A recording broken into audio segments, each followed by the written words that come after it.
मेरी यूनिवर्सिटी में कुछ डिग्री में इश्यूज मेरे आए, कुछ ऐसे मामलात बने कि मैं डिप्रेशन में चला गया। यानी मेरी डिग्री कुछ अरसा लेट हो रही थी, तो उसकी वजह से मैं बड़े डिप्रेशन में गया। इंजीनियरिंग की ये एक बड़ा ख्वाब होता है ना कि टाइम पे ग्रेजुएट हो। तो बहरहाल वो कुछ वजूहात की वजह से डिग्री मेरी डिले हो रही थी, तो उस वजह से मैं बड़ा डिप्रेसिंग फेज में चला गया।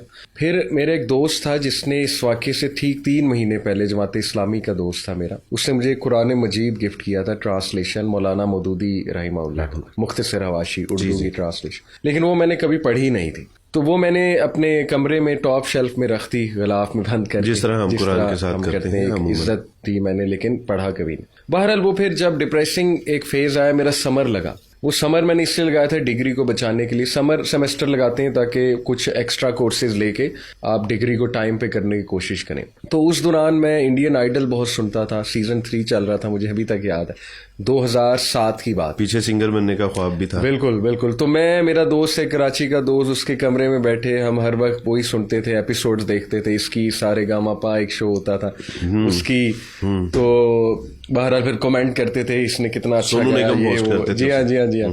तो उसके बाद फिर खाना खाते हुए फिर हम आपस में गाने भी सुनाते थे एक दूसरे को। एनीवे, तो लेकिन सुकून नहीं मिल रहा था। वो चीज़ ना बढ़ती जा रही थी, वो डिप्रेशन, वो लोनलीनेस, और वो रातें जागना, फिर सारा दिन सोना, वो एक मनहूस रूटीन जिसे मैं कहूँगा, तो वो चीज़ मिल नहीं रही थी। बहरहाल फिर एक दिन इसी तरह मैं कमरे में बैठा था, पता नहीं मुझे क्या हुआ कि मैंने अचानक कुरान उठा लिया और मैंने कहा कि आज खोलते हैं, पढ़ते तो हैं इसमें क्या है। अल्लाह। तो सूरह आले इमरान खुली और मुझे नहीं पता था सूरह आले इमरान में क्या है। जाहिर है इतना अरसा हो गया था कुरान खोले हुए, मुझे तो पढ़ना भी भूल गया था सही से अरबी। बचपन में कारी साहब ने पढ़ाया था, उसके बाद मेरा नहीं ख्याल कभी तवज्जो गई थी मेरी। बहरहाल जब मैंने वो खोला वारिस भाई, तो सूरह आले इमरान की ये वाला पैसेज निकला डायरेक्ट, जिसमें जब ये आया कि गम ना करो, तुम ही कामयाब होगे अगर तुम मोमिन, वला ताहिनु वला तहज़नु। सुभान अल्लाह। अल्लाह। तो ये जब मैंने पढ़ा तो that was the wow moment कि सुभान अल्लाह, अल्लाह ने जवाब दे दिया मुझे।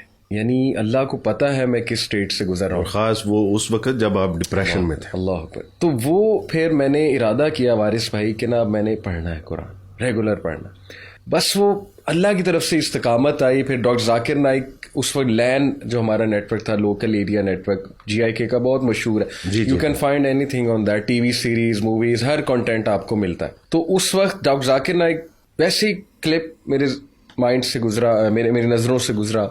मैंने कहा ये कौन है, कौन बंदा है ये, मतलब लॉजिक से बात कर रहा है, पैंट शर्ट पहनी है, डॉक्टर है। फिर डॉक्टर इसरार रहीमहुल्लाह, बहुत उस वक्त माशाल्लाह अरूज था उनका, जी बिल्कुल ये बयानुल कुरान का और ये क्लिप्स, क्योंकि उस वक्त आ जाके ये 2-3 नाम ही थे, डॉक्टर फरहद, डॉक्टर जाकिर नाइक और डॉक्टर जो सोशल मीडिया के ऊपर, सोशल मीडिया की बात कर रहा हूँ, हाँ जी, वीडियोस की बात कर रहा हूँ। तो वो सुना, तो उससे फिर मजीद मुझे एक और दुनिया मिली, सुभान अल्लाह के यार ये क्या बात है। वहां से वारिस भाई जर्नी शुरू हुई। फिर आगे रमज़ान आ गया सितंबर में, उससे मजीद तकवीत मिली, नमाजें पक्की हुई, लेकिन कुरान मैंने नहीं छोड़ा। मैं, मतलब अगर मुझसे कोई यंगस्टर पूछता है आपकी इस्तकामत की वजह क्या है, डेली कुरान अल्लाह की तरफ से, और थोड़ी कुर्बानी ये कि मैं असर के बाद क्रिकेट खेलता होता था डेली हॉस्टल के बाहर। थोड़ी सी मैंने कुर्बानी दी, मैंने कहा यार क्रिकेट मैं नहीं खेलूंगा, कुरान पढ़ूंगा उस टाइम, क्योंकि मेरे पास वही फ्री स्लॉट बचता था। अब 2 चॉइसेस थी, कुरान पढ़ूं या क्रिकेट खेलूं। ये भी अल्लाह की तरफ से था कि कुर्बानी अल्लाह ने दिलवाई, और मुझे लगता है कि कुर्बानी जब दी तो ये अल्लाह को पसंद आई ये बात, और ये भी अल्लाह ने ही करवाया, अल्लाह की तौफीक थी। तो मुझे इस्तकामत मिली कुरान को डिटेल में पढ़ने की।